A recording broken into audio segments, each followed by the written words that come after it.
Okay, there's going to be a 1996 NBA Finals rewind between the Chicago Bulls and the Seattle Supersonics. But in addition to that, this is going to be, basically a review, a retrospective of the 95-96 Chicago Bulls regular season. This is the season where at the time they set an NBA record of 72 wins.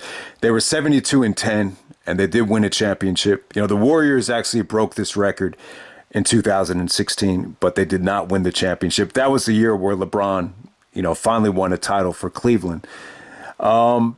But yeah, what made me want to do this video, a lot of it had to do with The Last Dance. One of the things that people mentioned to me when they saw the documentary was, the Michael Jordan reactions to the iPads, specifically the Gary Payton one. Got a lot of people talking, and it kind of made me want to revisit this series and just see exactly what went on here. Jordan was kind of laughing at Gary Payton, saying that, when they switched Payton onto Jordan, finally, it changed the whole series. So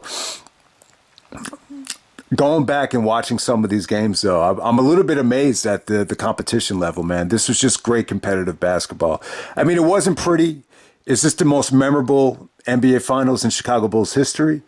No, I mean, Jordan and Pippen, played their worst series, but, they were still able to get it done. But it's a fascinating revisit, though. I mean, there was a time when they got back to Seattle where, you definitely felt the momentum switch. And we'll get into a little bit later, but just a little bit of background on some of the more important players before we go through the grind of the 82 game season. Like, it's going to be monotonous just talking about it, but could you imagine traveling and playing in the 82 games and, having enough, skill and discipline to win, 85% of those games? It's crazy to think about, but yeah, Michael Jordan, this was a season of redemption for him.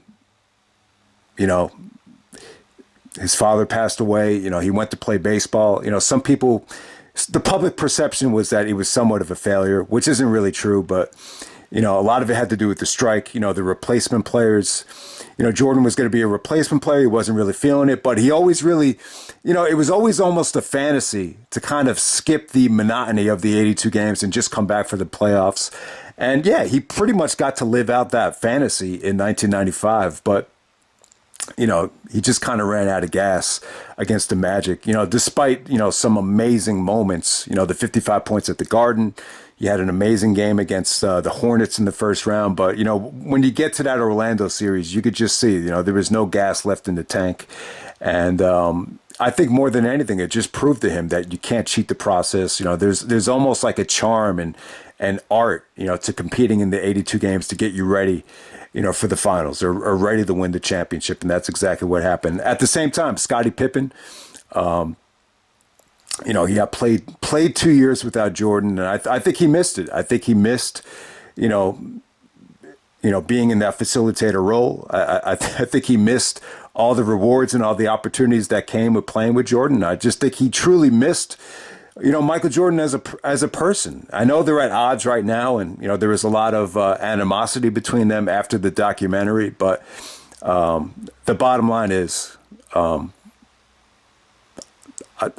truly believe that Scottie Pippen loves Michael Jordan deep down inside, and I don't think anybody was happier to see him come back than Scottie Pippen himself. At the same time, what they were lacking in '95. More than anything was a rebounder. They didn't have Horace Grant. Horace Grant was on the Magic, the rival at the time. And they just needed someone to find, fill that void at power forward. And, it was just a great opportunity. This really is up there with one of the greatest trades in NBA history. And, probably the most interesting thing about this video right here is the argument that Dennis Rodman should have been MVP of the 1996 NBA Finals. And we'll definitely get into that. But yeah, it was a great trade. At the time, the Spurs ownership had promised Dennis a long-term contract. I think they changed owners, and the new ownership they were not going to honor that deal. Then he started kind of acting up. You had the whole thing with Madonna. going on. That kind of pissed a lot of management off. And then aside from that, him and David Robinson just didn't get along. He thought David was soft. He talked about in his book how Avery Johnson called David Robinson out. And he just said, David's not going to be there for us. He's the MVP of the league at the time, and David just kind of took it. He didn't even fight back. So Dennis was just not on the same page with Dennis Rodman. It was like mixing, apples and oranges. Dennis was rebellious.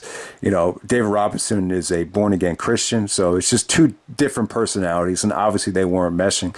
So the Spurs actually traded Dennis to the Bulls for Will Perdue. At the time, Jerry Krause. Now, Krause was actually, not for the trade at first. He was actually quoted. Phil Jackson actually said Jerry Krause was quoted as saying, we don't want that type of guy, or he's not one of us, something like that. But someone actually persuaded Jerry Krause that it'd be an awesome fit because, Dennis would have enormous respect for Scotty and Michael. And Phil was like the perfect coach, to manage that ego. Phil reads all these philosophical books about tribes and all these different, personalities. And that's what makes up a team, the differences in personalities and how they mesh together. And he just thought, Dennis, if he was well behaved, would just be an amazing fit. And yeah, it was just a great move there. And Phil Jackson was actually coach of the year. And that's kind of, what he doesn't get a lot of credit for. He was finally coach of the year. A lot of times, coaches of the year, sometimes they'll get fired after they win the coach of the year. It's almost like winning an Emmy and then getting fired as soon as winning the Emmy. But, Phil didn't get a lot of credit because, he's coaching Michael Jordan and Scottie Pippen. So obviously he has the talent. But when you look at this team, it takes a unique individual coach to really manage all these egos and just keep them in check. And it was just a phenomenal coaching job from Phil Jackson. And, Phil, for whatever reason, it felt like Michael Jordan, after coming in from baseball, was just, willing to adapt to the triangle, willing to adapt and be patient with more teammates after, seeing the death of his father and just, with baseball, the ups and downs and trying to master another sport. He just became more mature and more patient within the system, within his teammates. So it's just, you just have a new level of maturity from all different sides with this next, set of three-peat. This next three-peat with the 96, 97, 98 Chicago Bulls. So it's a totally different Jordan than what had, left to go to baseball in 93. He kind of had, somewhat of a bad image when you go back to 93. He was wearing the sunglasses in every interview. He was, exposed for, all the money he owed because of gambling. And in some ways, it's almost like the Rodman thing kind of, took a little bit of pressure away from, Jordan trying to present like this perfect image. It's like all the negative stuff was actually on Rodman, and Jordan was kind of freed up, and he was able to kind of rebuild his brand, rebuild his image into more of like a family man and, more of an ambassador to the league. So I think, that's probably the most underrated thing about the Jordan and Rodman relationship is it almost made Jordan feel a little bit, boring, when you're comparing him to Rodman. And I think that's one of the things that drove Jordan out of the game was the constant scrutiny from the media, the constant criticism of just everything. And he just became, a more well-rounded player. Bill Walton was even quoted as saying that Jordan is better than ever, since he's come back from baseball. He's just a better teammate. He just plays within the system. He didn't break the triangle a million times like he did in the 1993 NBA Finals where he was forced to do it. No question about it. And then on top of that, you had Tony Kukoc coming in as the sixth man of the year. Phil actually got him to come off the bench. Tony was actually struggling, playing with Jordan the previous season. And, just a very inconsistent player. He was pretty much a liability on defense. But what Kukoc did was he gave them a boost off the bench, just to have that, third scoring option. He gave them the kind of versatility and shooting that they just didn't have. During the first three-peat. Kukoc would always have these games that, these like savior games where nothing else is really clicking. And then Kukoc would come in and just, save the day. sporadically on certain occasions. And then on top of that, they brought in, Ron Harper was already there. He didn't really play a lot in 95. He was dealing with an injury. He wasn't like the kind of shape he was in this season, but he got himself in really good shape. He was working out with Jordan and Pippen. He put on a little bit more muscle, and what this really did was it let Michael Jordan guard, shooting guards, and Ron would guard point guards. Like he was guarding Gary Payton in the finals, but then he got injured and Jordan had to switch on him, and that's kind of where the whole series kind of switched or changed. But the idea of Ron Harper, starting for this team, it really gave them a unique identity defensively, where you could just throw three guys out there on the wings, all big guys, Harper, Jordan, and Pippen, and it just gave them so much versatility defensively because, I think length and, defensive pressure is, what really made this Bulls team, stand out more than any other team, just defensively, just how good they were. And this was one of like Ron's last great years before he started, breaking down a little bit. But yeah, I think that's probably one of the more underrated things about this team is just, they didn't really have your traditional point guard. It was really Ron Harper, that took on the burden of guarding guards like, a Gary Payton or a Damon Stoudemire or a Kenny Anderson, a lot of these smaller, quicker guards that, Jordan at 6'6", it's just tough. It's tough to guard, a smaller point guard like that and then have to, carry the burden offensively. So Ron Harper, I think, really took a lot of pressure off of Michael Jordan. So that's another key figure here that I just wanted to point out. At the time, guys like Steve Kerr and Randy Brown were backup point guards. They were more of your traditional point guards, that could guard those type of guys, but they still need a little bit more grooming and weren't quite ready to start. So let's get into the 82 games.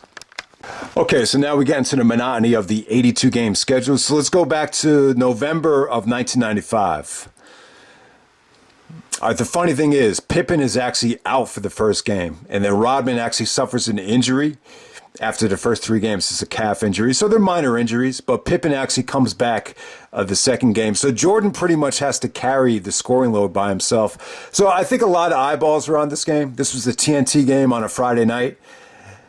And, Jordan scores 42 points against the Charlotte Hornets, and Larry Johnson is it's a star-studded game. At the time, LJ still had a little bit of star power. So you see the appeal there. I think people were curious to see how Michael looked, and he was great. Yeah, 42 points. He carried the Bulls to a pretty convincing victory. So it's a nice tone setter right there. Pippen comes back for the second game against the Celtics. And he just looks great. He looks dominant. He looks athletic. He looks healthy. He's got long arms. He's defending. He's dunking over guys. And, Pippen's first half is just unbelievable. When we get to the Laker game, Chick Hearn actually says on the Lakers telecast that, personally, Pippen would be his pick for MVP. And this was around, early February of 96. So, so if Pippen didn't get injured at the All-Star break, without a doubt, Pippen would have gotten a lot of MVP votes. This was probably the closest it ever was in terms of, Jordan and Pippen actually competing, for the MVP, the two best players on the same team. So, pretty dominant month for the Bulls until they ran into, the Magic. So they actually go to Orlando without Rodman. There's no Shaq, but still, Penny has a really good game against the Bulls, and they still end up losing to Orlando once again in Orlando. Just kind of makes you think, maybe Jordan's just not quite, in midseason form yet. Maybe he still needs a ways to go in terms of, just making it all the way back. But it just kind of showed you that, Orlando is going to be a force to be reckoned with. I mean, each and every game against Orlando, got a lot of attention this year. They're all nationally televised games. So, for them to lose to the Magic right here, it almost kind of, made you think that, the series against the Magic, once they do meet in the playoffs, like there's going to be more eyeballs on that series than the NBA Finals. So Penny and the Magic without Shaq, they actually win the first meeting right there. And then they go out west. So it's almost like a blessing in disguise. This is the most difficult thing you can do in the NBA is to go out to the opposite coast and win. It's a lot of traveling. You're traveling to a different city every night on the opposite coast. It's an important road trip because they're without Rodman for this road trip, and once they get through this one, they're getting through some of the bigger beasts on the West Coast. The first game was actually at Dallas. You got to see a young Jason Kidd here finally go up against Jordan. Jason Kidd was great. He almost reminds you of Jeter.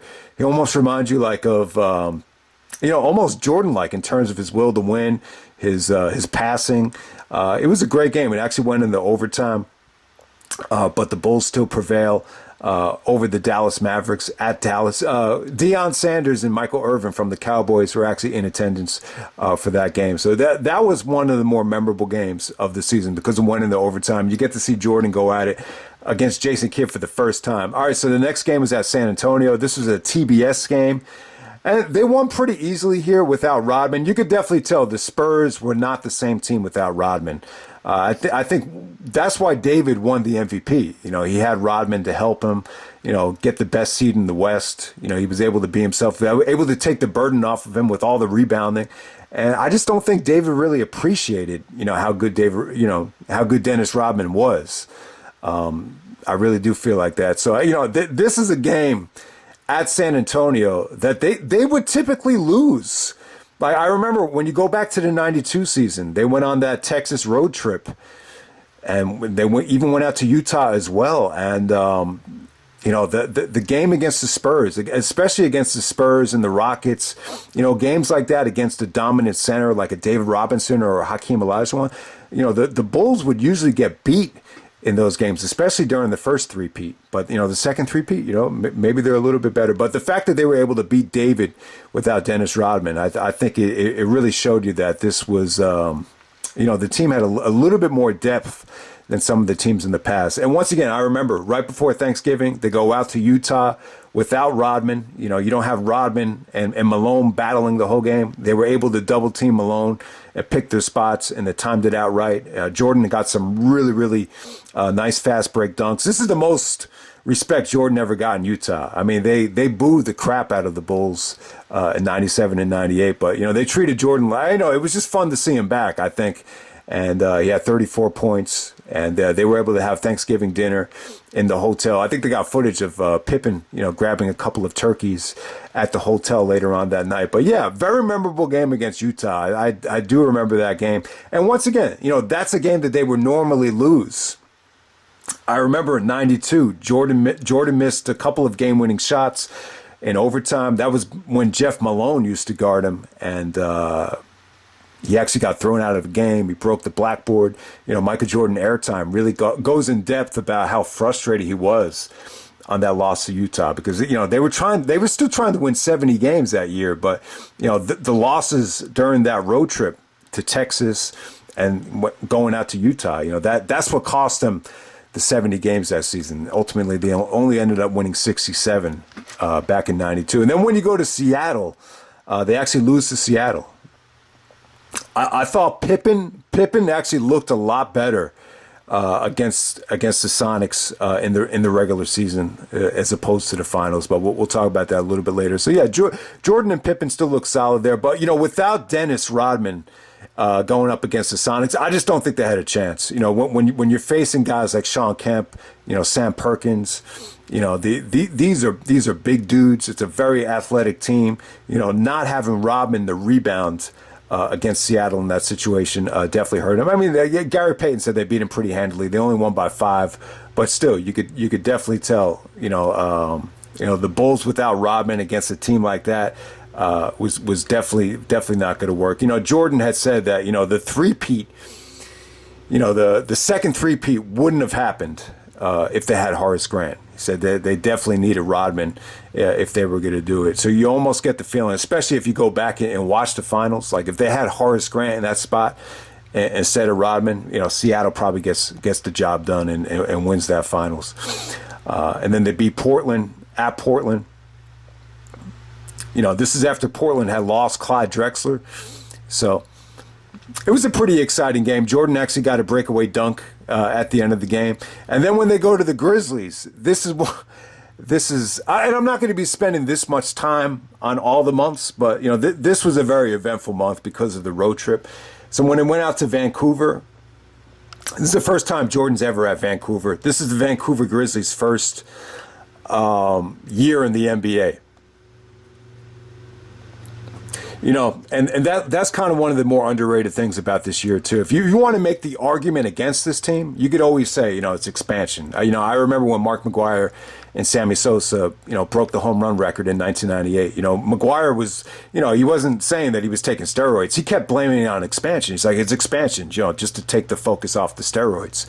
But you could even make that case this year. It's expansion. The Bulls lost B.J. Armstrong to the expansion draft, and a lot of other teams as well. So the Vancouver Grizzlies, first year in Vancouver. This team, they had Byron Scott, they had Big Country, Brian Reeves.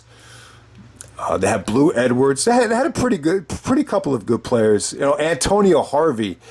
I only remember his basketball card. I don't really remember much about the guy, but he told this story of this game. So Jordan just had not having a great game. This is the first game of the season where you could definitely tell the monotony setting in, and he's not playing with the same ferocity that he had the rest of the games prior to this.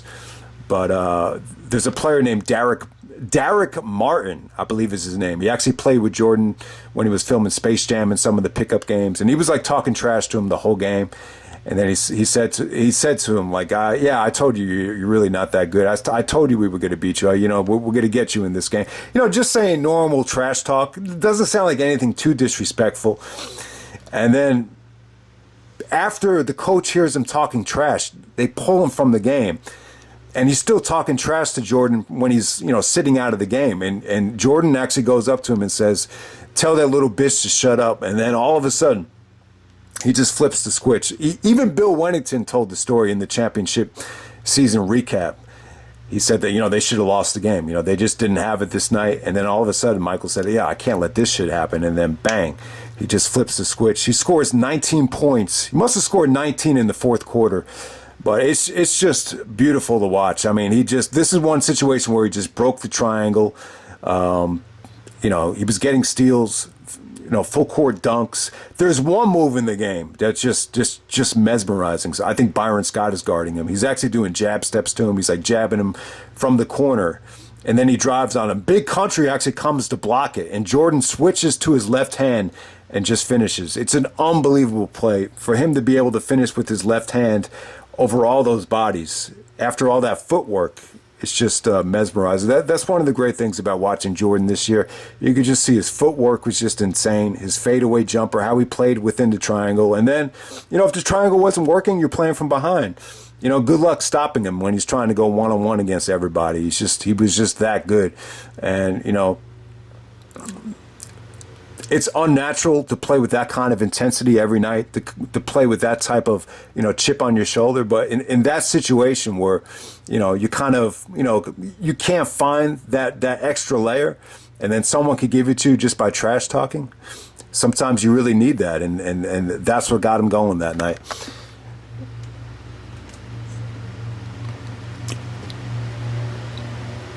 And next up, we get to December of 1995. They go 13-1. They only lose one game. But, Rodman comes back for the Knicks game on December 6th.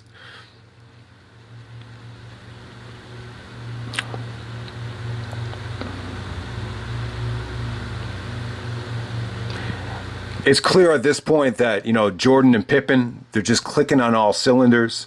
There's even a game in Boston where Jordan and Pippen have 37 apiece.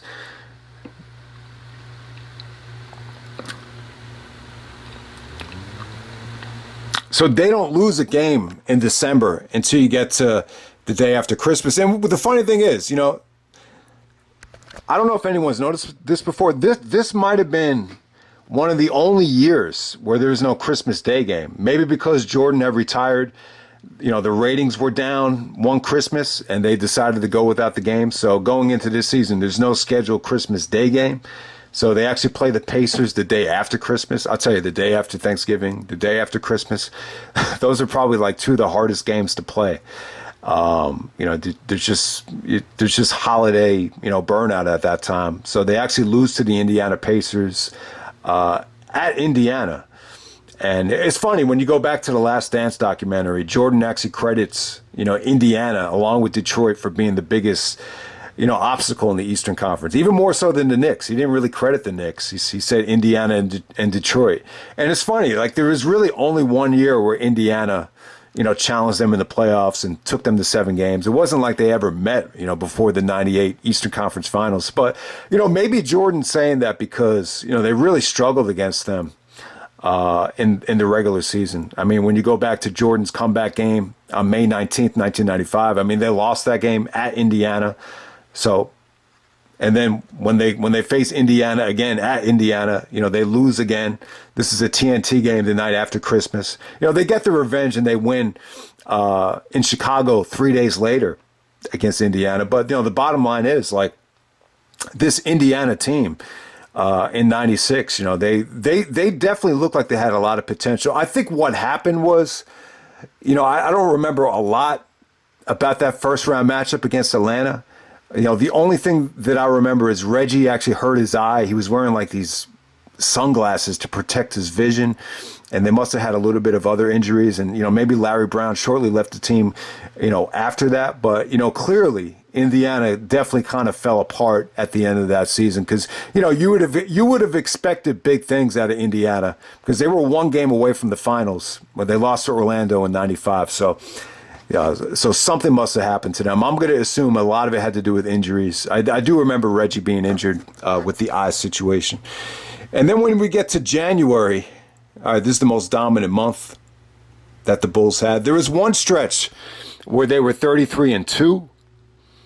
I think the most they won in a row might have been 18. It wasn't like they got like 24, 25 in a row like Miami did in 2013. But, they won, at least 18 in a row. But, in January of 96, they were undefeated the whole month. So, very few teams have done this in NBA history.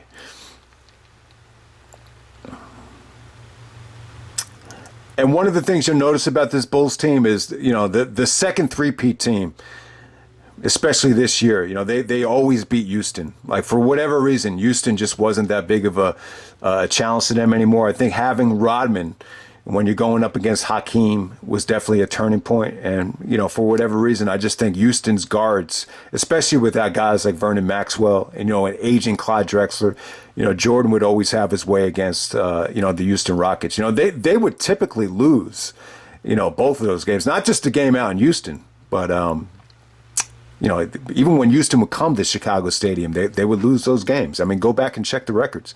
The funny thing is when they played Seattle with Rodman back in Chicago, this is before, the injuries really plagued Jordan and Pippen. Jordan with the bad back and the tendonitis, later on. But at this point, Jordan scores 35, against the Sonics. And, they pretty much blow them out. I mean, it's crazy. But I think having Rodman, to go up against Seattle, that was definitely the difference. For whatever reason, I think Seattle had a really tough time, winning in Chicago. And that's kind of one of the themes here. Like, I mean, let's remember, like, Chicago, the games in Chicago, like, they never lost at home. I think they lost 2 games this whole year. They didn't lose 1 game in Chicago during the playoffs. So, Seattle have 4 chances to win in Chicago, and they were 0-4 on each and every one of those trips to Chicago. So that's crazy. And, one of Jordan's best games of the season was actually at Philadelphia. He actually scored 48 points against Jerry Stackhouse. So the rumor is that Stackhouse, had his number at North Carolina. There was some pretty nasty pickup games between them. But when Jordan played him, Jerry Stackhouse is a rookie in Philadelphia. He pretty much humiliated him. I mean, there was one sequence where he did a pump fake from the baseline, and Stackhouse went flying over him. It was an awesome move, and then he just you could basically hear the rim, as he just rimmed it in. It's a cool looking shot. They showed it in the championship video. It's one of the best plays of the season. So yeah, Jordan pretty much owned the Sixers and Stackhouse. There was just so many teams that were bad this season. I would say Philadelphia and the Washington Bullets were definitely some of those teams. So yeah, undefeated throughout the month of January. And they even beat Houston twice this month, which is a friggin' miracle. They never used to beat Houston. All right, so let's jump to February. Like I said, guys, in February, that's where things started to change for Pippen. I believe he actually got an ankle injury. There were some other injuries with his back.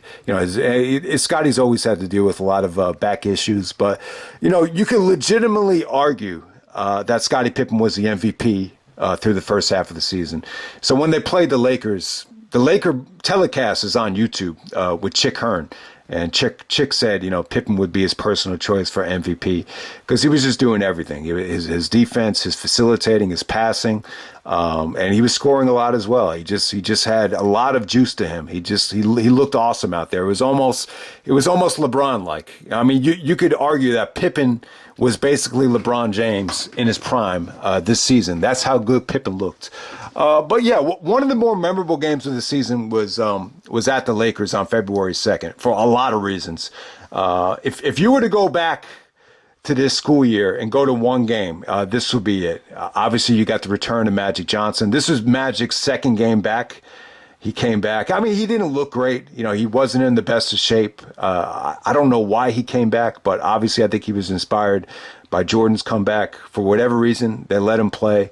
It was a little bit awkward, though, to see Magic being that big and out of shape and, still trying to play point guard. But this Laker team, they didn't get out of the first round. This was definitely a beatdown. Jordan and Pippen were great. The Bulls, they were treated like rock stars here. It was almost like coming out to see the Bulls dominate. They only won by 15 points, but God, they looked awesome. There's one play where Jordan actually pump fakes a fadeaway. He gets the guy up in the air. I think it's Eddie Jones, and then he just dunks it over him. But the other thing that people forget about this game is this is really the only game that I think Tupac ever went to, probably the most famous game that Tupac was ever at. And the media actually asked him a question at the Grammys. So someone asked him, were you disappointed in the Lakers the other night? And he says, not at all. They played their best. It was a great game. And you know what? That's great. Because, Tupac is someone that, always got, criticized for being emotional and, being negative. But that was a very classy answer because he's smart enough to realize the guy was trying to get dirt on the Lakers, trying to get him to say something negative, and he didn't bite. So, credit Tupac for that. He had enough. He's not a great basketball player. You can look up a picture of Tupac and know that he really wasn't a great basketball player. Yeah, obviously he was more of a coach and above the rim, but he knew enough about the game to know that, the Bulls were a great team. Lakers are trying to work Magic back in there. There's no reason to say anything negative about them. But yeah, but what a night though, to see Magic's return and, Tupac and Suge Knight at the game right before All Eyes on Me comes out. I mean, that had to be a historical game to go to. All right. So they had to go from LA to Denver. Phil, I was just reading, Phil actually said in his book that this was definitely the most important game of the whole season. And it was even more of a triumph than winning the actual championship. And yeah, the game is on YouTube. I posted a top 50 list of, Michael Jordan's top 50 games. And this is the only game of the regular season to make that list. And they actually lose the game. They lose the game to Denver. Denver team was good, man. I mean, this shows you how underrated the league was at the time. I mean, people want to talk about how the league was not as competitive around 96 because of expansion, but still, look at this team. They don't even make the playoffs. They have Dikembe Mutombo, LaFonso Ellis, Mahmoud Abdul-Rauf, Chris Jackson, who actually got in trouble. He was actually one of the first guys not to stand for the national anthem. So, I mean, he was awesome in the first half. I mean, it looked like Steph Curry out there. But, yeah, I mean, someone actually uploaded the whole game to YouTube. Great quality. I think they took it down, though. But, god damn, when you watch the first half, the Bulls are running like this is, I don't know, man. It looks like a walk in the park for them. There's absolutely no sense of urgency. It does not even feel like a preseason game. It's unbelievable. They actually go down by like 30 at halftime. You know, Chris Jackson, Rauf is making threes all over the place. LaFonso Ellis is showboating and dunking on guys. You know, Dikembe's waving the finger. It's almost like a mess.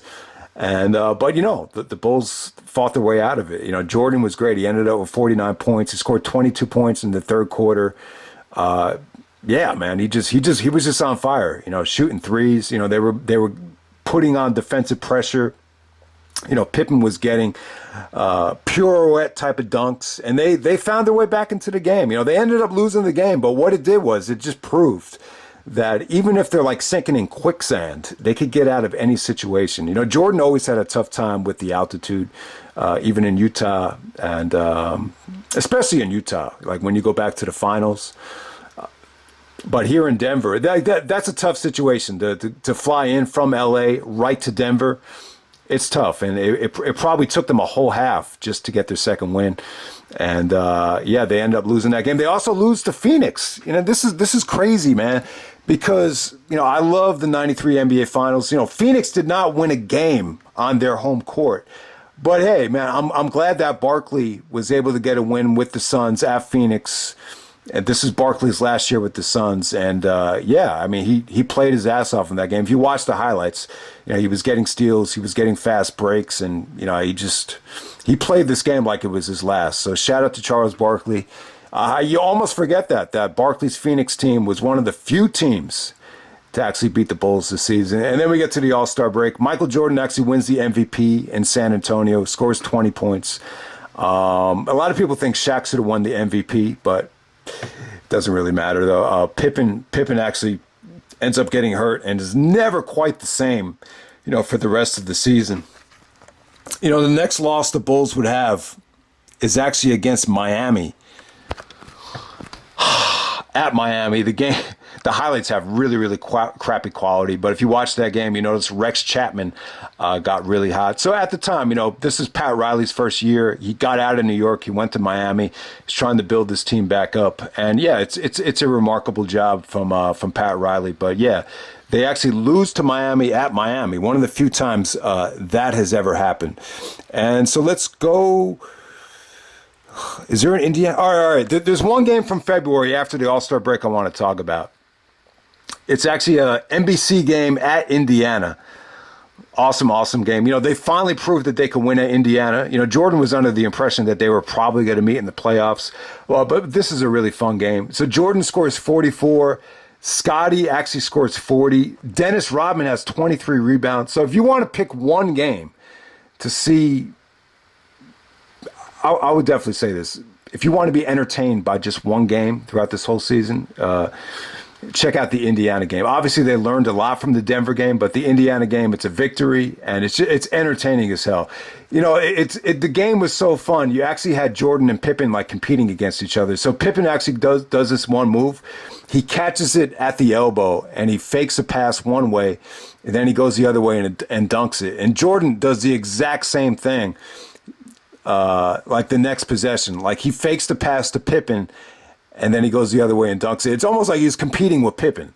Like that's how it kind of came off to me. So yeah, really fun game. Probably the only game where Jordan and Pippen score 40 in the same game. So that's definitely one to check out. Very accessible game. The whole game is on YouTube. It's an NBC game.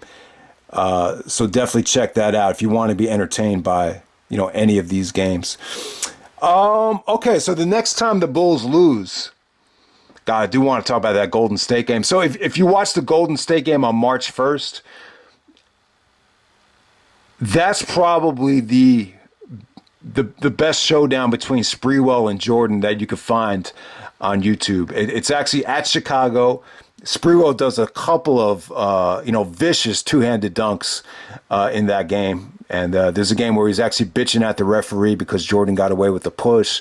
So, yeah, if you want to see a nice showdown between Sprewell and Jordan, the game from March 1st would definitely be it. You know, Pat Riley has compared Sprewell in the past to Jordan.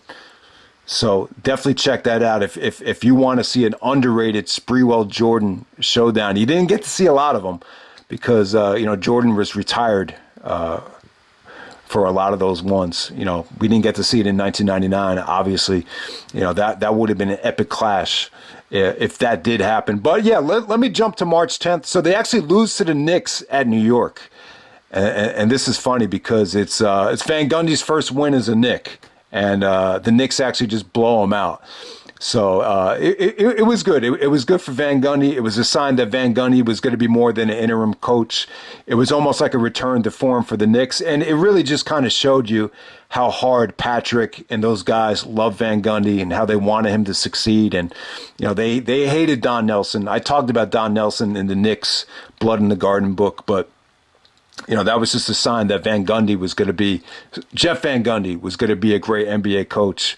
I think that's one of Van Gundy's, biggest attributes is how hard he was able to get guys to play for him. And then they lose to Toronto, the expansion team, on March 24th at Toronto. So you almost forget they actually played Toronto 4 times. For some reason, I only thought they only played twice, but Toronto's in the Eastern Conference. So it does make sense. So they lose at Toronto. Awesome game.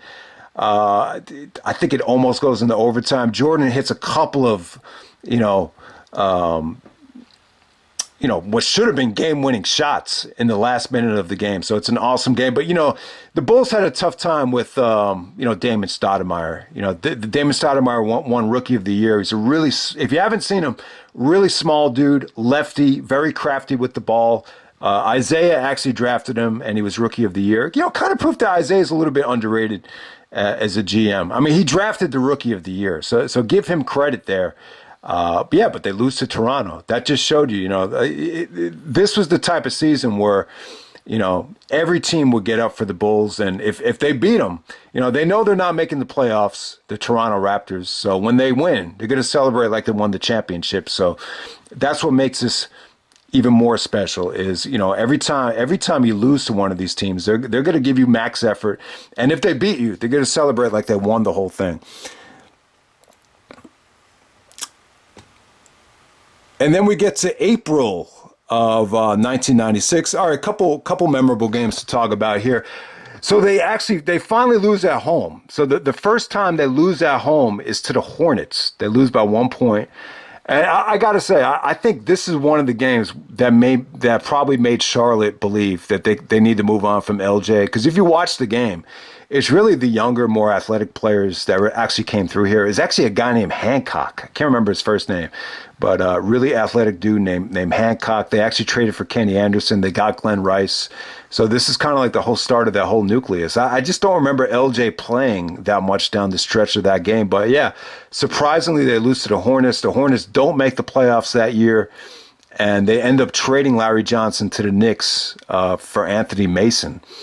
And then they end up losing to Indiana again at the end of the month. But at that time, the Bulls had already secured 70 victories. So the game where they actually got their 70th victory, it was against the Bucks. The Bucks played great in this game. They had Glenn Robinson. Vin Baker was a problem down low. They had a tough time guarding him. Sherman Douglas is actually the point guard. Had a really, really good game. A very, very gritty game.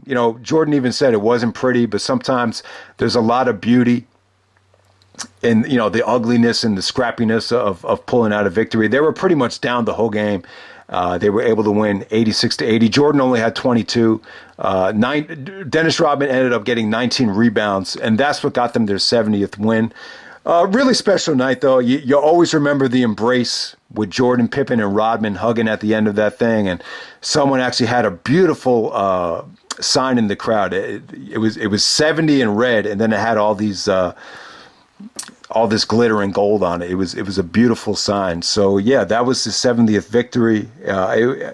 It had to be a burden. In some ways, looking back on it, it kind of reminds me of Judge, breaking the home run record, where it's almost more of a relief, because if you don't get that, 70th win, the media and everyone's going to harp on it, going into the playoffs. It's going to kind of cast a dark shadow over the playoffs. So you're glad they were able to do it. So they actually end up with 72 wins. They finished 72-10. And that's the end of the regular season wrap up. And we'll move on to the playoffs. Okay, so one of the interesting things about the Bulls and, this Michael Jordan, Scottie Pippen run, when you look at all their playoff first round opponents, I mean, I don't think they ever lost a game in the playoffs. When you go back to the Knicks series of 91, that was a sweep.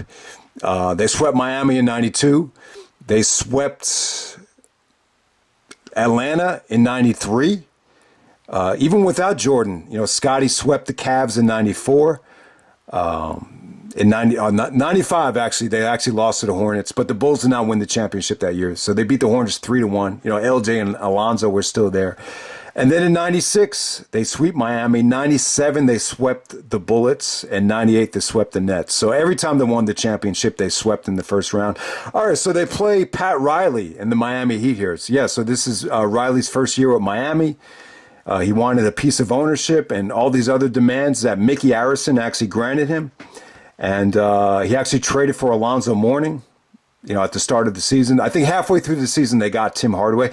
So, yeah, the nucleus was definitely there. You got Alonzo, you got Tim Hardaway. The rest of the team is not as good, but there's some good pieces. Rex Chapman was definitely a good NBA player.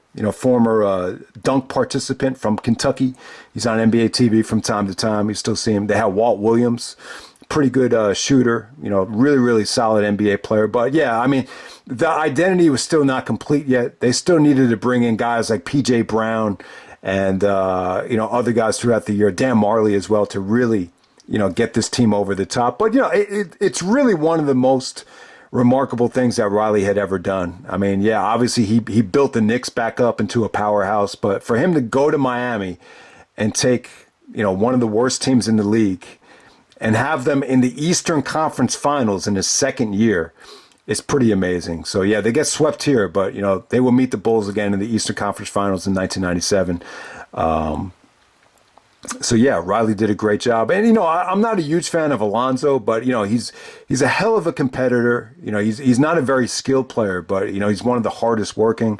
And it's an awesome core with Alonzo Mourning and Tim Hardaway, and you were able to see glimpses of how good they could be right here. But obviously, it just wasn't enough.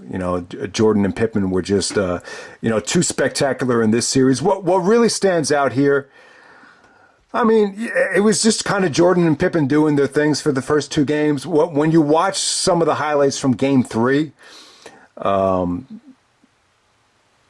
You almost forget how bad Michael Jordan's back was. I mean, he looked like he was in a lot of pain. He was still able to go out there and score 26 points, but, he almost looked like Steve Nash during timeouts where he had to lay flat on his stomach. He had to get treatment. He had to do all these different things and take all these preservatives. Yeah, he was doing everything he could to come back from this bad back. So, I just think, that's one of the reasons why Pippen and Jordan, I think they never really connected that well off the court. Jordan is a big golf fan. Like, that's all he wants to do is play golf. Pippen was advised never to play golf if you want to have a long NBA career because he already had a bad back. But yeah, I think the golf and all the baseball playing really kind of contributed to Jordan's bad back. And you almost forget how much it was bothering him. Like, it bothered him so much here. And going into the next series that, you kind of wondered, like, how is he going to get through this whole playoff run? But obviously he was able to do it. So that's definitely the most notable thing about that first round right there. And then they run into the Knicks in the second round. So, yeah, this is definitely the most disappointing Knicks and Bulls series. You almost get the feeling that Jordan was a little bit disappointed himself on how uncompetitive this series was. I just think this. I think this Knicks team, they hadn't recovered. I think the coaching change and, all the changes that were made within the organization, they just weren't the same team. They were just missing a lot. They were missing Doc Rivers at point guard. They were missing Greg Anthony at point guard. They actually lost him to the Grizzlies. You didn't have Charles Smith. You just didn't have the depth that you had in the past.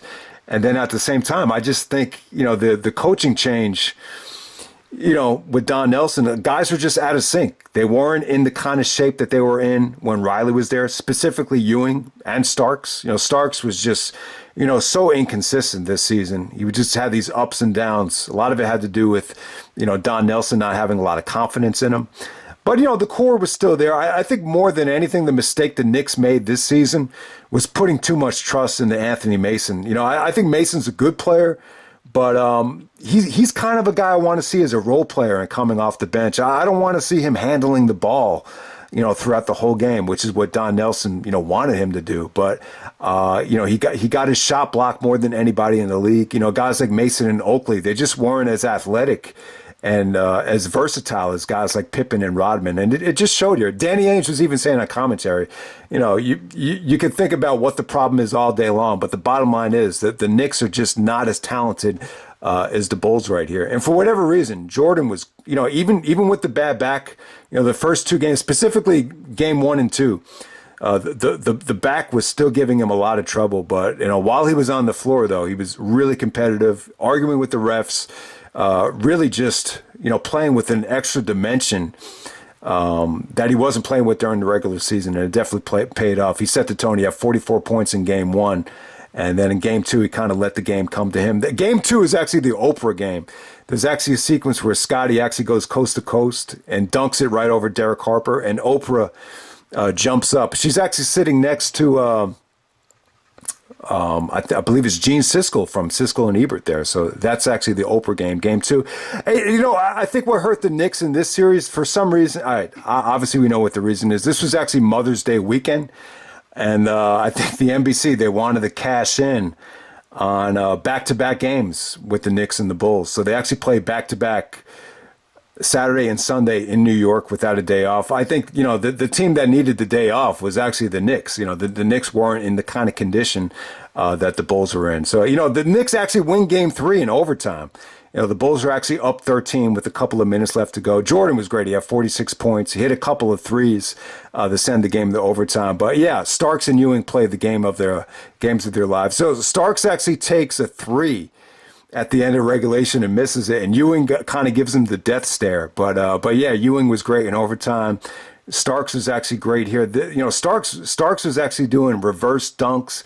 There was almost shades of the dunk from '93, where actually goes baseline and then he does a 360 layup in this game. Ewing is actually, making shots after just like fumbling. There's a sequence where he actually fumbles and then he shoots it over. Luke Longley. There's actually another sequence where he actually loses the ball, gets it back, and then just throws it up. So yeah, Ewing and Starks actually got one good game out of the series, but the Bulls were able to pretty much wrap this thing up in 5 games. And game 5 in Chicago wasn't really competitive. Jordan scores 35 points. And then after he hits a 3, he actually waves bye-bye to Spike Lee, who actually flew in from another continent just to see this game. So game 5 is actually the Spike Lee bye-bye game. And then we move on to the revenge series against Orlando. All right, so this had to be the disappointment of the year. So when you go back to the regular season, yeah, the Magic actually won the first game. But as soon as they got Rodman, in the regular season, they pretty much didn't have trouble with Orlando the rest of the way. There's that February 25th game back in February. People remember that game because Shaq's pants are falling off. But yeah, they got a huge lift out of Tony Kukoc that game. So they pretty much beat the Magic easily. As soon as they got Rodman. All right. So here's the bottom line. When you look back at the Magic and Bulls, what was supposed to be a rivalry this whole year, the Bulls didn't lose a game with Rodman. Credit Dennis Rodman. 21 rebounds in the first game. So the first game, they actually blow the Magic out. Blow them out big time. Horace Grant actually gets hurt in this game. So Horace really is having a bad game. And, the game is pretty much over with. Pippen is actually driving baseline. Horace goes to help. Shaq goes to help. And Shaq actually knocks down Scotty and Horace. But, The funny thing is, if he hit Scotty would have missed the finals, probably would have missed the rest of the series. Magic probably end up winning. Not even Bulls probably don't even get to the finals. But the funny thing is, Horace actually gets hurt from his own teammate and misses the rest of the series. Without Horace Grant, they just weren't the same team. That's what really put the Magic over the top in '95. Is they had Horace, they had the rebounder. The Bulls didn't really have a power forward that could match up with Rodman with Horace, excuse me. So the key element that put the Magic over the top was missing and gone now, and the Magic just had a lot of unfortunate injuries that plagued them throughout the rest of this series. But yeah, it's part of the game though. Shaq is a big dude, but part of the game is not injuring your own teammates. When you're trying to help on somebody, you got to be careful. You can't just bang into them. And Horace actually looked like he might have dislocated his shoulder. His shoulder, his arm was in a sling the rest of the series and was not able to compete the rest of the way. So it's unfortunate. The funny thing is in game 2, Orlando actually got up by 18. And that was the famous game where Phil actually said, we got these guys right where we want them. And then the defense was just amazing the whole game. I mean, the kind of pressure that Pippen and Jordan and Ron Harper and the guards were showing on the perimeter was just insane. I mean, you gave Orlando that type of pressure. You just took certain guys out of the series like Dennis Scott, who they just got nothing from him. They were relying on him to knock down open threes.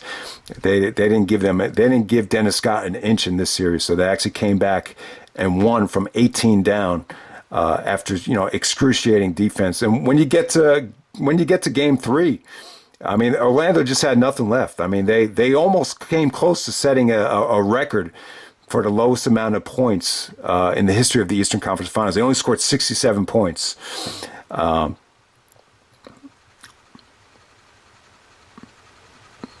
of these are typos here on Wikipedia. Now, Jordan did not have 35 in Game 3. He only had 17.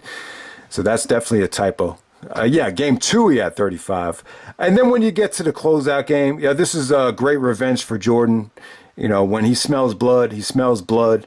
Shaq and Penny were healthy. Penny was dealing with a little bit of issues with his hamstring, and you just in this game you just saw, just Orlando as a whole, just a lack of leadership, a lack of chemistry on the offensive end. I mean, they tried to do some pick and rolls to get Shaq going to the rim in the middle of the. Court, but it just wasn't good enough. I mean, there's just a lot of times where Penny was forced into a bad shot. There's a lot of times where Penny has the ball and there's just a lack of creativity. There's other times where, the Bulls would actually trap Shaq and force him into a bad pass. And I mean, there was even a lot of times in this series where the Bulls were just better off, not even double teaming Shaq. And then on top of that, Rodman was definitely in Shaq's head, throughout the whole series. So you definitely have that going on. But yeah, Penny was okay. I wouldn't say Penny wasn't great. He wasn't bad, but it just wasn't, what you would have expected out of Penny. It was just a little. I would definitely say you went away from the series just saying to yourself, Penny is just not Kobe. When you look at Orlando's lack of success, they definitely needed, I think Shaq definitely needed to be within a system, and I think the triangle definitely helped him out. I would definitely say you saw like a lack of execution, in terms of Penny. I mean, there was just a period within these last 2 games where he just didn't look great. And on top of that, you got guys like Nick Anderson, actually breaking his wrist. It's just like everything just fell apart for the Magic here. And Shaq, it almost felt like he had one foot out the door here. And Jordan just went for the kill. He had 45 points. And his shooting was just incredible here. So Jordan with the dagger, 45 points in the closeout game. And, I got to say this. Let me say this about this victory right here. They sweep the Magic. There's no celebrating. Jordan just comes out and says, we saw a challenge in front of us and we conquered it. It was redemption, but there's really no celebrating. And just to think the Yankees actually celebrate after they beat Cleveland, and the next day they have to go down to Houston for game one of the ALCS. So I think this whole series right here is just proof that this Orlando beatdown was all business. And when you have something like the NBA Finals coming up, or you got something like the Houston Astros who are on the verge of winning another World Series, I don't think you could celebrate. I don't think you could celebrate, the way the Yankees celebrated after beating Cleveland. I don't know. There's too much celebration in baseball, man. I think it needs to be more like the NBA, where you only celebrate if you win the finals. So yeah. This is definitely one of the more disappointing series in NBA history. After how hyped this was all season long, Penny and Shaq versus Scotty and Michael, and yeah, man, it just really really fell flat. I mean, you could just tell after you get down 0-3. The nail is pretty much in the coffin. So there we go with that. The Bulls sweep the Magic, and it's over. Move on to the finals. Okay, so now moving on to the NBA Finals. We got the Bulls actually facing the Seattle Supersonics. All right, so Seattle had a couple of disappointing, years. They actually had the best record in the league in '94. Then ended up losing in the first round to Denver. So I think that's kind of the theme with them, especially when you look at this series. It's like they get off to these slow starts, but they start to build a lot of chemistry and momentum as these series go on, and that's exactly what happened here. So yeah, they lose to Denver and the Lakers in '94 and '95 in the first round. Finally live up to expectations and get to the finals in '96. They had the top 10 record of all time, actually. This is very overshadowed because of the 72-10 Bulls record. But, they were 64, what were they, 64 and 18 in 95, 96. So obviously they had the best record in the West. They had just defeated the Utah Jazz to get to the finals. They're led by Gary Payton at point guard, Sean Kemp at power forward. Kemp was awesome. He was one of the best power forwards in the game. It's crazy how he didn't make the dream team. He's such a great dunker, such a great athlete, great defender as well. He really kind of reminded me of Garnett in this series, to be honest with you. And when you look at this series as a whole, Sean Kemp played better than anybody that ever played against the Bulls in the finals. I would say better, definitely more consistent than Karl Malone. Definitely more consistent than Barkley. I mean, that sounds like a stretch, but game for game, I think Kemp was better, rebounding wise and scoring.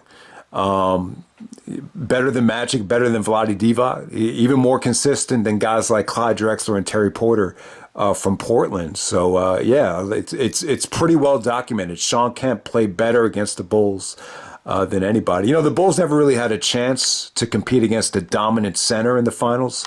I guess Sean Kemp will probably be the closest thing to that. And then, I don't think Payton was great. The most memorable thing of this finals would be the trash talking between Gary Payton and Jordan in game 2. That's what people use to sell this finals as a thumbnail or whatever. But Payton wasn't great. He was a great defender. Payton obviously is a Hall of Fame player. I just don't think Payton was great in this series. It really wasn't until Game 4 or Game 5 where he really started playing up to his potential. I just think he seemed very limited offensively, and Bill Walton was even getting on him. He was just like, if Isaiah Thomas, has the ability to take over a game like this, and I'm just not seeing it from Gary Payton. But, what Gary Payton was, he was a nuisance. He was a great defender. He won Defensive Player of the Year this year. Jordan, Pippen, and Rodman all got votes. They were all in the top 10. But Payton, dominated the voting. What really stands out about this NBA Finals is I don't think the Bulls are the best team ever. I don't think this is I don't even think this is the best Bulls team ever. I really don't know if I would say that, especially from an offensive perspective. I will say this. I think you could definitely argue that this Bulls team is, one of the best, if not the best, defensive team in NBA history. This is a great defensive battle.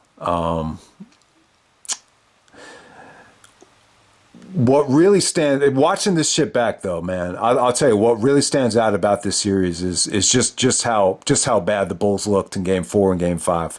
I mean, offensively they just had nothing, and I will say this from a competition standpoint, it was awesome. From an entertainment standpoint, it was hit or miss. I mean, the series did have its moments in terms of theatrics and moments. But for the most part, it was an ugly series win for the Bulls. I mean, this is Jordan's worst finals by far. And when you're looking at the history of finals MVPs, it's one of the worst shooting performances ever for a finals MVP. So Jordan ends up shooting about 41.5%. So yeah, he did not shoot well, especially late in some of those games in Seattle. Pippen was bad. I mean, this is Pippen's worst finals. I think you could definitely argue. Yeah. There's no argument there. I mean, this is Scottie Pippen's worst performance in an NBA Finals. The injuries were catching up to him. He was saying that the base of your shot is your ankles, and if your ankles are not supporting you, very difficult to shoot. This is kind of weird. A lot of times when I've had ankle sprains, I've felt like the only thing I could do is shoot. So I always felt like it was the opposite. But, I know what Scotty was saying. His shot was definitely off. You could definitely see there was a lack of comfort there, anytime he shot the ball. But the crowning jewel for the Bulls here was Rodman. I mean, Rodman was great. I would say this, in games 1 and 2 and game 6, all the games in Chicago, he was awesome. His offense, he actually tied an NBA Finals record for most offensive rebounds. I believe he actually tied Elvin Hayes' record. And by the way, I think Elvin Hayes actually won the Finals MVP in the late 70s when the Washington Bullets won the championship.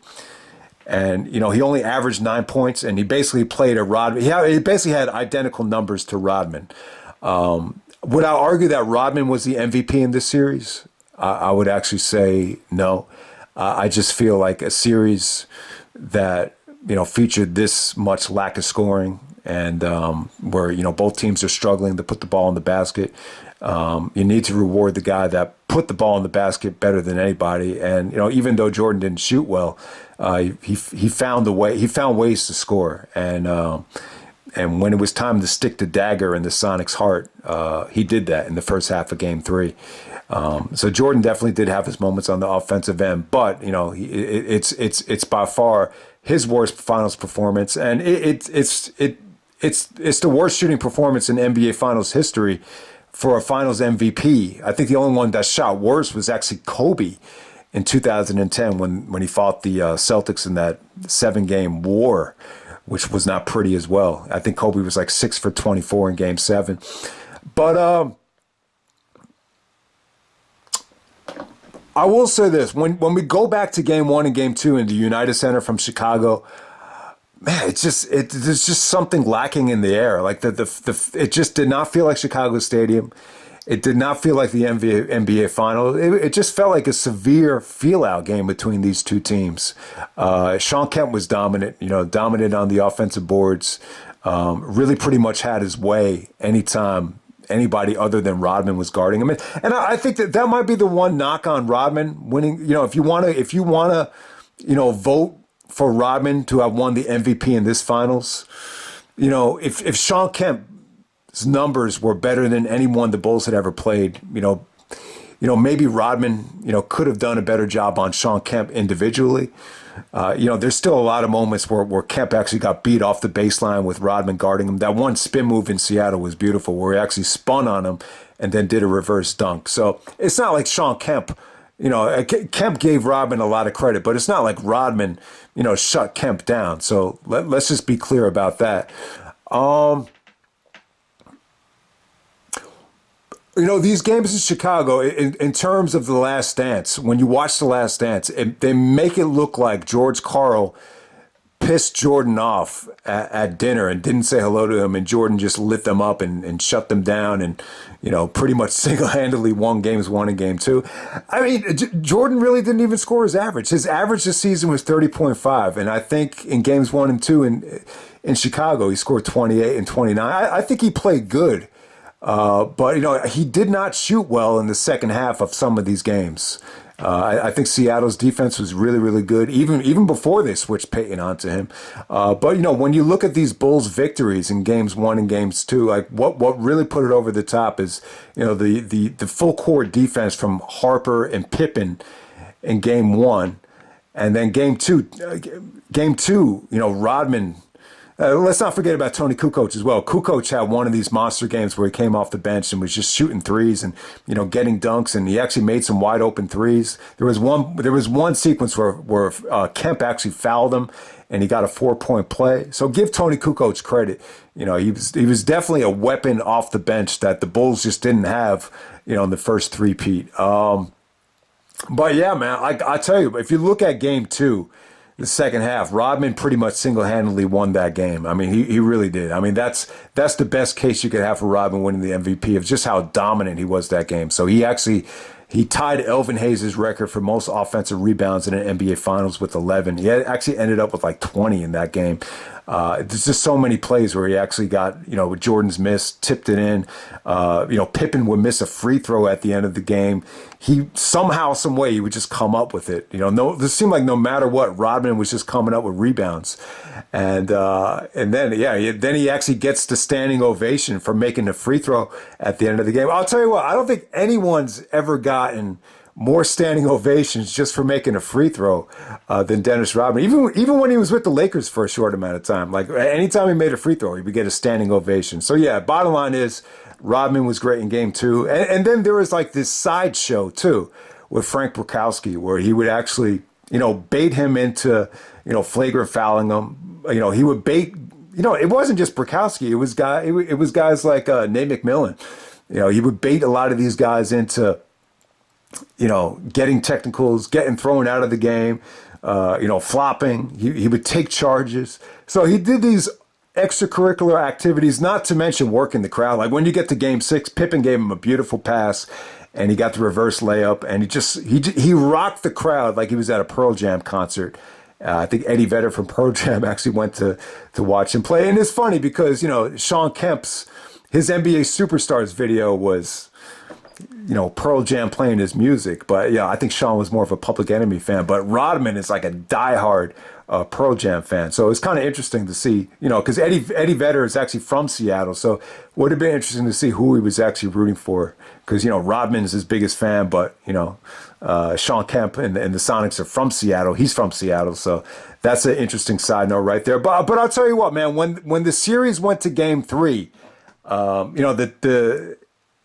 the Bulls just stuck a dagger in him. Phil was talking about in the book that the difference was because the Bulls rested into Friday night and they left Saturday morning so they could get a more leisurely flight.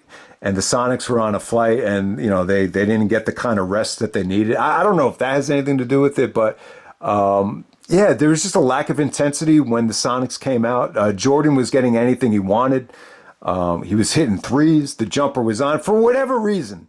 And I'm going to say this now, and this is something that I think you'll only care about, or you'll only notice if you're a diehard basketball fan. But Jordan had actually complained that the United Center rims are just too tight because it's too new. And, if you look at Chicago Stadium rims, you could even see in my video the shots above the rim, how broken in they are and how rusty they are. So, yeah, like if you're playing on a rim or a ball that's broken in, it's going to be a little bit easier to shoot. But I think when he got to Seattle, he was just in more of a rhythm, and I think it had to do with that. I think the layoff after sweeping Orlando had a lot to do with it. But by the time he got to Seattle, like they just couldn't guard him. Hershey Hawkins, especially when Detlef Schrempf switched on to him, they just couldn't guard Jordan one-on-one. But they basically blew him out. There was a lot of turnovers from Seattle, which led to Jordan and Pippen getting fast break dunks. And the game was pretty much over at the half. It ended up being 62-38. Bulls were actually up by 24. They got a huge game out of Luke Longley in the second half. Luke is an underrated player. I mean, the problem that Luke had, he couldn't really, move his feet on defense, but he could knock down the open shot. And he was just big, long, and just a pain in the ass to deal with on the defensive boards. But yeah, that was definitely his coming out party. It was funny. the championship video, Pippen and Ron Harper are screaming from down under when Luke dunked it, which is funny because he's from Australia. You know, you get it, Australia from down under. So that was pretty cool. But I'll tell you, when you get to game 4 and game 5, they finally make the switch. So yeah, I mean, Peyton really didn't look like himself. If he was dealing with a strained calf muscle, I wouldn't doubt it because he wasn't great, you know, in the first 3 games of this series. He's complaining to the refs. You know, he had that one moment where he dunked over Jordan and he was trash talking to him, but it wasn't. Yeah, I mean, it's not like he's Isaiah where he could take over a game single-handedly. He's a great post-up player. He's a great defender, but can he create his own shot like someone like Isaiah Thomas or an Allen Iverson? I would definitely say no. And he's not the passer. He's a good passer, but he's not the passer on the fast break that I think Jason Kidd is. I think he had good chemistry with Sean Kemp for the most part, but I think Gary Payton's best asset is his defense, and you know, it's. I don't want to say him guarding Jordan turned the tide. What really turned the tide was Ron Harper being injured. So, you know, obviously injuries play a big part in this series at this point, no matter what. I mean, both teams have injuries. And I'll tell you what the most underrated part about these games 4 and 5 in Seattle is Nate McMillan. So Nate McMillan actually plays in these 2 games. He has a sciatic nerve pain. He has a herniated disc in his back. But whatever minutes he gave him, he was great. It was almost like having a coach on the floor. He would hit the open shot. He would make the right pass. He would find Peyton on the give and go. He was awesome. He's a coach right now in the NBA. He coaches the Hawks, and that was what Seattle was missing for the games when they were at Chicago. That's why they couldn't win in Chicago. They had no Nate McMillan, and then on top of that, you know, Ron Harper is injured. I forget what the injury was, ankle injury, knee injury, or back injury, whatever the situation was. It forced Jordan to guard Peyton. And, you know, let's face it, Michael Jordan's 6'6". And I have the same problem as well. I have a tough time guarding, you know, guys that are half my size. I just do. And it's especially when you're playing at the park and there's no referee. When they carry the ball, it's impossible to guard a smaller, quicker dude like that. And, you know, just Peyton just had, you know, Peyton was just running and cutting all over the place. Jordan trying to guard him. It just, that's what pretty much tired him out.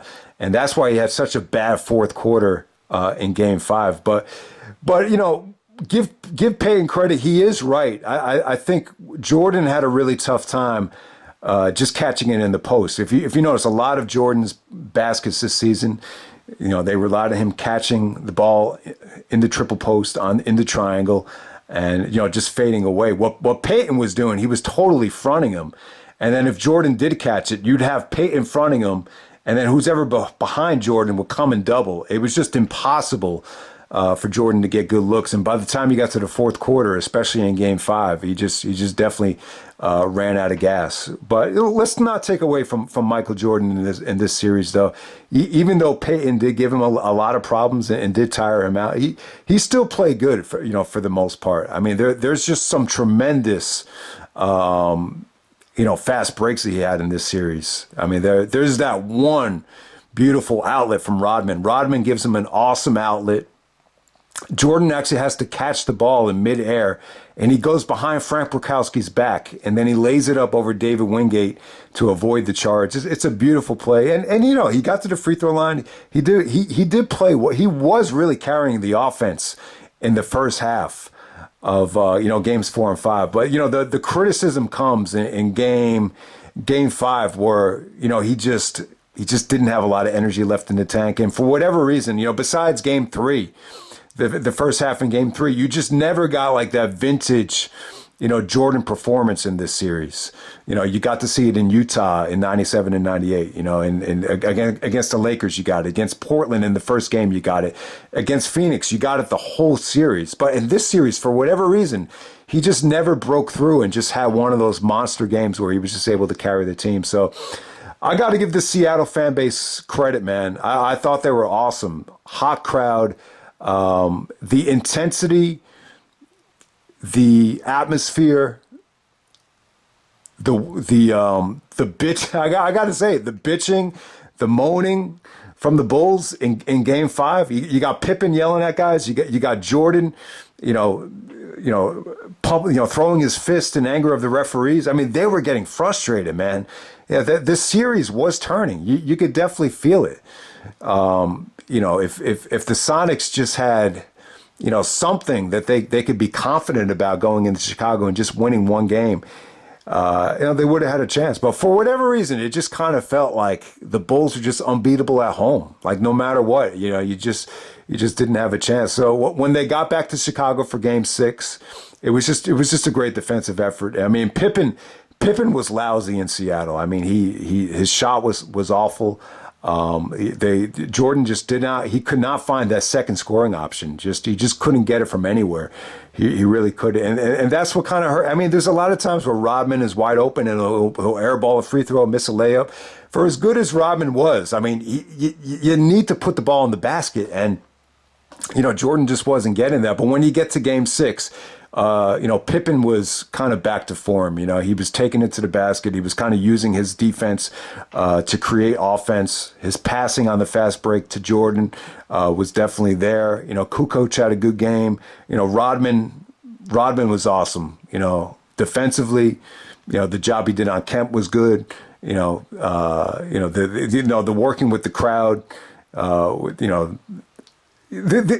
These are all things that they're kind of like unofficial things, like working the crowd and getting guys technicals. They shouldn't really count in terms of getting MVP votes, but in a weird way, it did help them win the game. I mean, it's definitely true. I mean, Rodman ended up with 20 rebounds, and he was just all over the place, man. He was definitely great. I mean, Jordan, and in Game 6, the word is that he was really emotional. Because it was Father's Day, and he said he was having a tough time focusing because it was his first championship, without his father. And, Phil, I thought this was just done for The Last Dance to get, casual fans and, people like Anderson Cooper to actually watch the documentary. So I was saying to myself, no, it had nothing to do with Father's Day. It's because Seattle was a freaking good team and they were playing great defense, and they were able to get out and run in transition, and they looked like an unstoppable team, when they were in Seattle. But I was just reading Phil's book, and they're right. Phil was actually saying that Michael was, he was not shooting well because he was really emotional, and it was affecting his shooting, affecting his jump shot, and he said his heart just wasn't in it at certain points, leading up to Game 6. So it's kind of weird, but that is true. So, but when you look at Jordan's effort in Game 6, it was very scrappy. He played great defense. When the shot wasn't falling, Jordan would just do extra things, other things just to, turn the tide. I mean, he made big free throws. He got to the line. He didn't shoot well. He had this one beautiful play with Rodman. Rodman actually gave him a beautiful lob pass. Peyton was actually fronting him, but they were able to go backdoor before the help would get there. And Rodman gave him a beautiful pass, and he was able to get the backdoor on Peyton before the help got there. That was an awesome shot from Jordan. But it really, this was a beautiful team victory though. This Game 6 in Chicago. Pippen finally got it going. Rodman was probably had his best game of the finals so far. It was very similar to his performance in Game 2. This Game 2 and Game 6, people will look at Rodman and his, rebounding and just doing everything on the defensive end and look at that as saying, yeah, it's an MVP like performance. And I'm not going to deny that, but I still think, Jordan's performance in Game 3, putting the dagger in Seattle, getting them up 3-0 at the time, no team in the history of basketball, the NBA or Major League Baseball had ever come down from a 3-0 deficit. So you still got to put the ball in the basket. And I credit Jordan for sticking the dagger in Seattle's heart.